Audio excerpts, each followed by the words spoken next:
Jangan kita yang buat masalah sama orang. Itu aja yang penting. Ya. Ditaruh di punggung Nabi, ari-ari onta lagi sujud nih, sehingga kotoran dan darah mengalir ke wajah Rasul Sallallahu Alaihi Wasallam. Sahabat nggak ada yang bisa bertindak. Pernah nggak kamu merasa benar tapi orang malah salah paham? Pernah nggak kamu ingin dihargai tapi yang kamu dapat justru luka? Dan pernah nggak kamu merasa sabar, tapi ujian yang datang justru lebih besar? Ketahuilah, Allah tidak meminta kita selalu tenang. Allah hanya minta kita tetap sabar. Sabar bukan berarti sifat yang tiba-tiba muncul. Sabar itu dilatih, sabar itu ditumbuhkan, sabar itu dipaksa sampai hati kita terbiasa. Kadang kita pikir, aku sudah benar kok, tapi kenapa orang lain tetap menyakitimu? Jawabannya, karena Allah sedang mendidikmu melalui manusia. Sekali lagi saya ulangi, orang berbuat zalim dengan kita nggak apa-apa, senyum saja. Mau kita ambil hak kita silahkan, kita mau sabarin tetap panen pahala hari kiamat. Ya, jangan kita yang buat masalah sama orang. Itu aja yang penting. Ya. Karena kalau kita buat masalah sama orang dan tidak sempat minta maaf, tidak sempat mengembalikan haknya, ini masalah.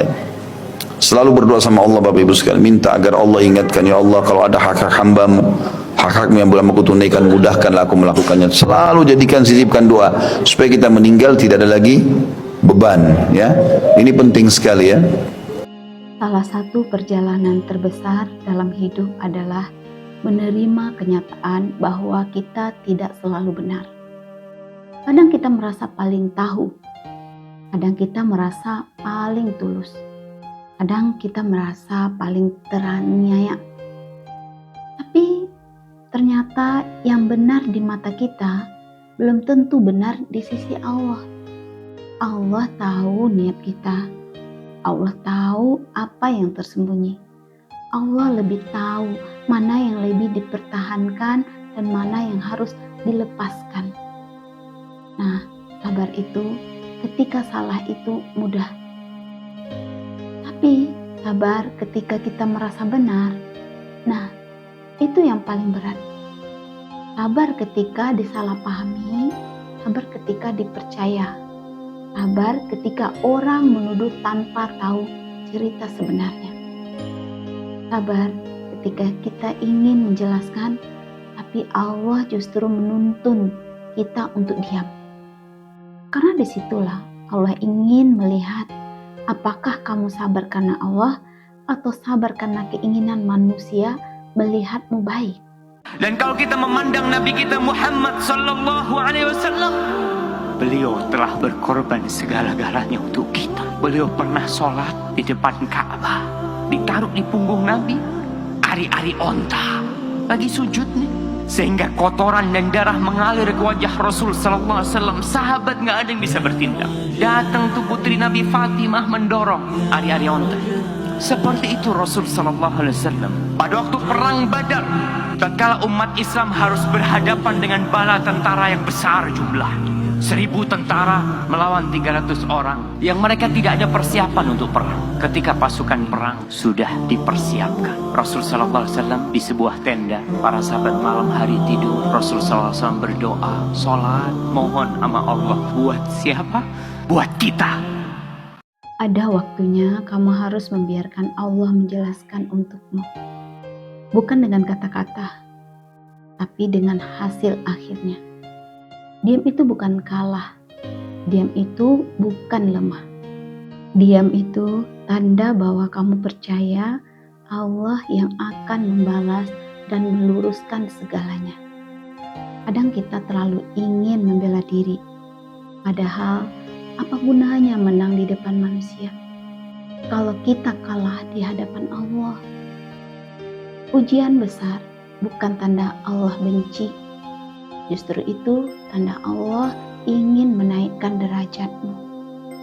Semakin berat ujian yang datang, bisa jadi semakin tinggi derajat yang Allah siapkan. Kalau Allah ingin menghapus dosa-dosamu, Dia beri ujian kecil. Tapi kalau Allah ingin memuliakanmu, Dia beri ujian yang besar. Ujian yang membuatmu menangis, ujian yang membuatmu menyerah, ujian yang membuatmu bangun malam, mengadu hanya kepadanya. Dalam banyak kajian, Ustadz Khalid Basalamah sering mengingatkan bahwa sabar itu bukan sifat yang biasa, tapi amalan besar yang Allah cintai. Sabar itu tidak sekedar menahan marah atau menahan sedih, tetapi menahan diri dari hal-hal yang Allah benci dan tetap tenang mengikuti apa yang Allah perintahkan. Beliau menjelaskan bahwa setiap musibah yang datang tidak pernah salah alamat. Kalau Allah mengizinkan sesuatu terjadi, itu berarti ada pahala yang Allah ingin titipkan kepada kita. Beliau juga sering menekankan bahwa orang yang sabar akan mendapatkan pahala tanpa batas. Pahala yang Allah sendiri yang menentukan kadarnya. Karena itu, jangan cepat berburuk sangka kepada Allah. Justru mungkin disitulah pintu pahala terbesar kita sedang dibukakan. Jadi, kalau hari ini kamu merasa benar tapi tetap diuji, jangan putus asa ya. Kalau kamu merasa sabar tapi tetap disakiti, jangan berhenti. Karena Allah tidak butuh bukti dari manusia. Allah hanya ingin melihat hatimu tetap bertahan untuknya. Ingat, kamu tidak selalu benar, tapi sabar selalu benar di sisi Allah. Selama kita mau belajar sabar dan mau merendahkan hati di hadapan Allah, maka Allah akan angkat kita lebih tinggi daripada sebelumnya. Ujian itu bukan untuk melemahkan, tapi untuk menjadikan kita lebih dekat lagi dengan Allah. Wassalamualaikum warahmatullahi wabarakatuh.